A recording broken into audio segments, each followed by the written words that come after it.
Pemirsa, politisi Hanura ini akhirnya ditangkap setelah buron 5 hari atas kasus dugaan pemberian keterangan yang tidak benar di pengadilan. Ia mencabut keterangannya yang menyeret nama sejumlah politisi Senayan terkait kasus IKTP.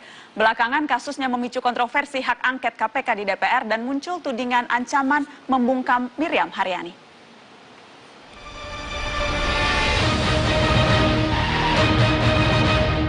Yang bersangkutan kenapa pergi? Karena ditetapkan tersangka oleh KPK berdasarkan adanya memberikan keterangan palsu.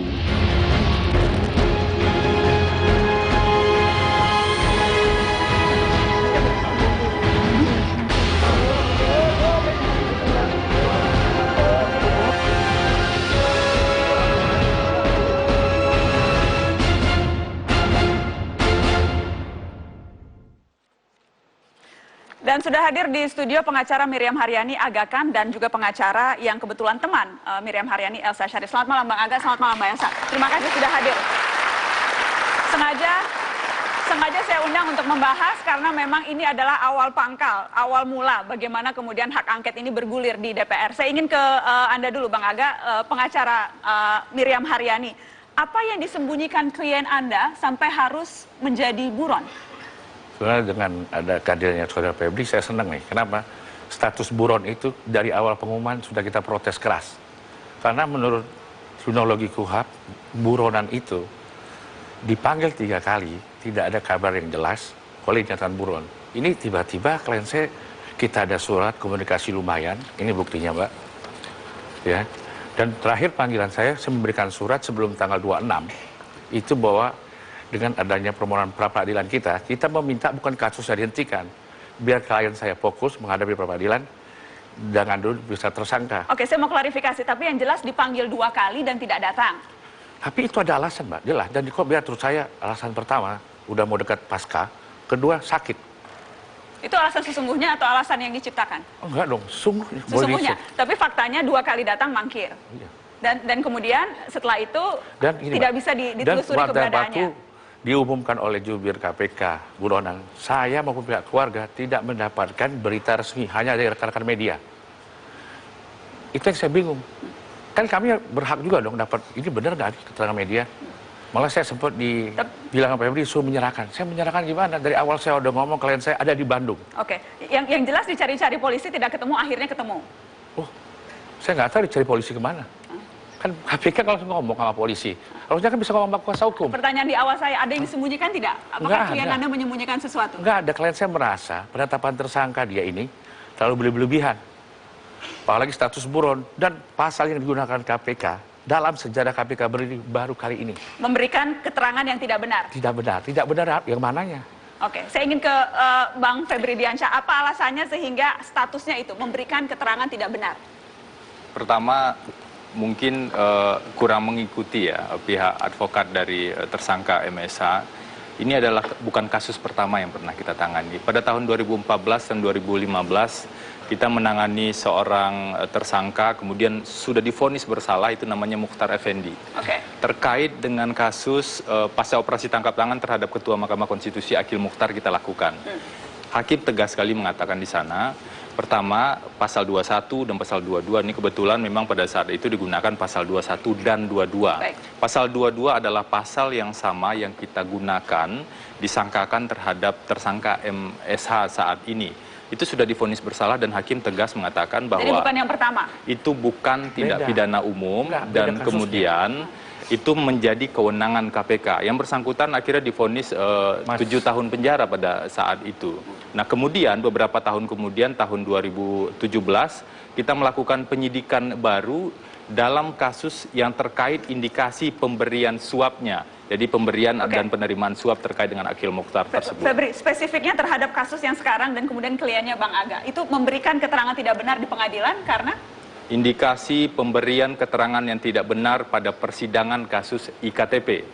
Pada saat itu, saat masih menjadi saksi, Miriam mencabut semua BAP-nya dan mengatakan bahwa BAP ini saya cabut karena saya ditekan oleh penyidik.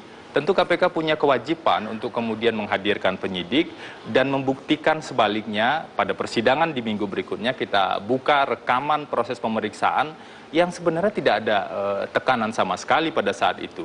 Sempat dibicarakan terkait dengan ada penyidik yang makan duren kemudian saya mual dan segala macam gitu.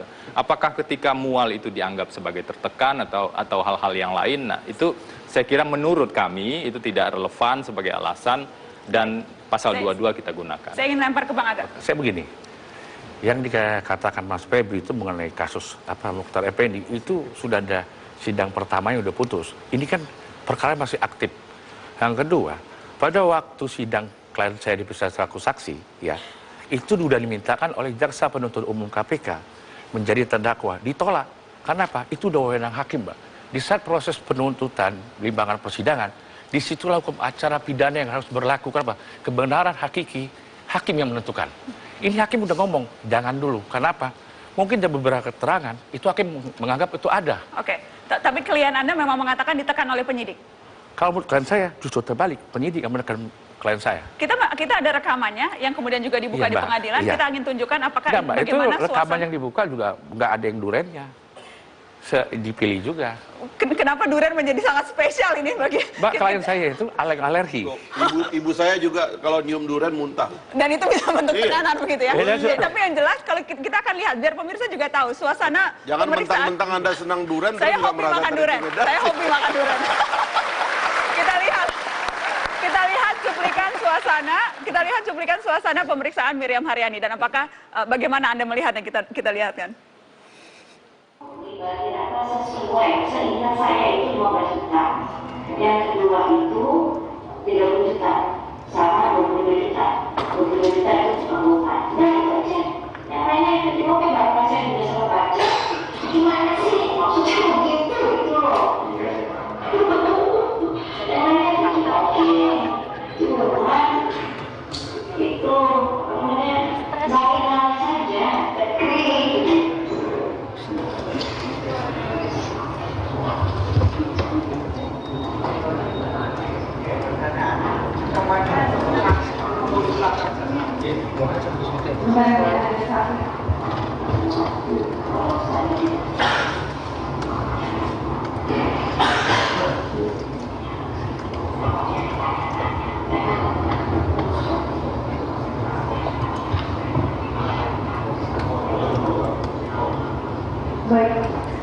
Bang Aga kalau dilihat sangat rileks tuh suasananya, sempat ketawa-ketawa.